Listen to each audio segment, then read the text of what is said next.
المومنین سیدہ عائشہ رضی اللہ تعالیٰ عنہ فرماتی ہیں کہ ایک دن حضور کا دریا رحمت جوش میں تھا اور حضور نے فرمایا عائشہ جو مانگنا ہے مانگ لو۔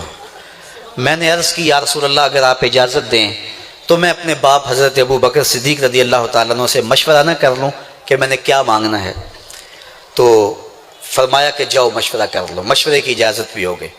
میں اپنے والد گرامی کی خدمت میں حاضر ہوئی اور کہا کہ دریائے رحمت جوش میں ہے اور رحمت کا باڑا برس رہا ہے۔ حضور نے فرمایا عائشہ جو مانگنا ہے مانگ لو، یہ اتنا سنہری موقع ہاتھ آیا ہے تو میں چاہتی ہوں کہ کوئی مانگوں تو اہم شے مانگوں، تو آپ کی خدمت میں حضور سے اجازت پا کے حاضر ہوئی ہوں، مجھے بتایا جائے کہ میں حضور سے کیا مانگوں تاکہ کوئی چھوٹی چیز نہ مانگوں، بڑی چیز مانگوں۔ تو حضرت ابو بکر رضی اللہ تعالیٰ عنہ نے فرمایا کہ بیٹا حضور سے جا کے کہنا کہ معراج کی خلوت خاص میں اللہ نے آپ سے جو راز کی باتیں کی تھی ان باتوں میں سے ایک بات بتا دو۔ مانگا بھی تو علم مانگا، اور عائشہ میرے سے وعدہ کرو جو حضور بتائیں مجھے بھی آ کے بتانا ہے۔ ام المومنین حاضر خدمت ہو گئیں۔ حضور نے پوچھا عائشہ مشورہ ہو گیا؟ کہا جی حضور ہو گیا۔ کہا مانگو کیا مانگتی ہو؟ کہا حضور معراج کی خلوت خاص میں جب اللہ کے حضور حاضر ہوئے تو رب نے آپ سے راز کی باتیں کی تو ان باتوں میں سے ایک بات بتا دیں۔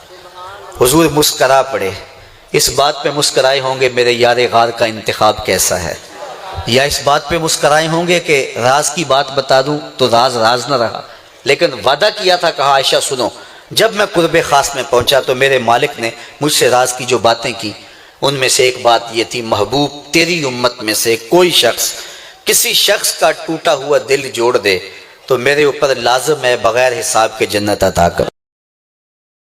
ام المومنین بہت خوش ہوئیں اور اپنے والد گرامی سیدنا ابو بکر صدیق رضی اللہ تعالیٰ عنہ کے پاس آئیں اور ساری کہانی سنائی۔ بہت خوش تھی، لیکن حضرت ابو بکر صدیق رضی اللہ تعالیٰ عنہ نے سنا تو رونے لگے۔ تو ام المومنین سیدہ عائشہ رضی اللہ تعالیٰ عنہ نے عرض کیا میرے والد گرامی یہ بات رونے والی تو نہیں ہے، ہم بسا اوقات کسی دکھی کے کام آ جاتے ہیں، کسی کا دکھڑا بیٹھ کے سن لیتے ہیں، کسی کی ڈھارس بنا دیتے ہیں، کسی کے کام آ جاتے ہیں، یہ تو بخشش کا بہانہ ہاتھ آ گیا اور آپ اس پہ رو رہے ہیں۔ تو فرمانے لگے عائشہ اس کو معکوس بھی پڑھو، تصویر کا دوسرا رخ بھی دیکھو، اگر کوئی شخص کسی کا ٹوٹا ہوا دل جوڑ دے تو بغیر حساب کے جنت میں جائے گا، اس کا دوسرا رخ یہ ہے اگر کوئی کسی کا دل توڑ بیٹھے تو سیدھا جہنم میں جائے گا۔ میں اس بات پہ رو رہا ہوں کہ ہم سے کسی کا دل نہ ٹوٹ گیا ہو۔ تو آج کی اس مجلس کے اندر کیا یہ دو باتیں میں اور آپ اپنے پلے باندھ سکتے ہیں؟ ایک کا تعلق حقوق العباد سے ہے اور ایک کا تعلق حقوق اللہ سے ہے۔ حقوق اللہ میں سب سے اہم چیز نماز ہے، اور پہلا سوال قیامت کے دن نماز کا ہی ہوگا۔ بلکہ حضور نے معراج میں جو مختلف مظاہرے دیکھے ان میں ایک چیز یہ بھی دیکھی، کچھ لوگوں کے سر پتھر سے کچلے جا رہے تھے، پھر صحیح ہو جاتے، پھر کچلے جاتے۔ جبریل سے پوچھا یہ کون لوگ ہیں؟ تو کہا آپ کی امت کے یہ لوگ وہ لوگ ہیں کہ جن کے سر نماز سے بھاری رہتے تھے۔ نماز کا کہو نہ بے نمازی کو، تو وہ پہلا بہانہ تو یہ لگائے گا کہ میرے کپڑے ٹھیک نہیں ہیں۔ میرے بزرگ فرمایا کرتے تھے تیرے کپڑے کیسے پاک ہو سکتے ہیں؟ تو رب کے حضور جھکنا نہیں جانتا، آ اس کے حضور جھکنا سیکھ لے، وہ تیرا لباس بھی پاک کر دے گا، تیرا دل بھی پاک کر دے گا۔ دوسرا بہانہ ہے، دوسرا بہانہ یہ ہوتا ہے کہ ہفتے کو شروع کروں گا جی، پہلی تاریخ سے شروع کروں گا۔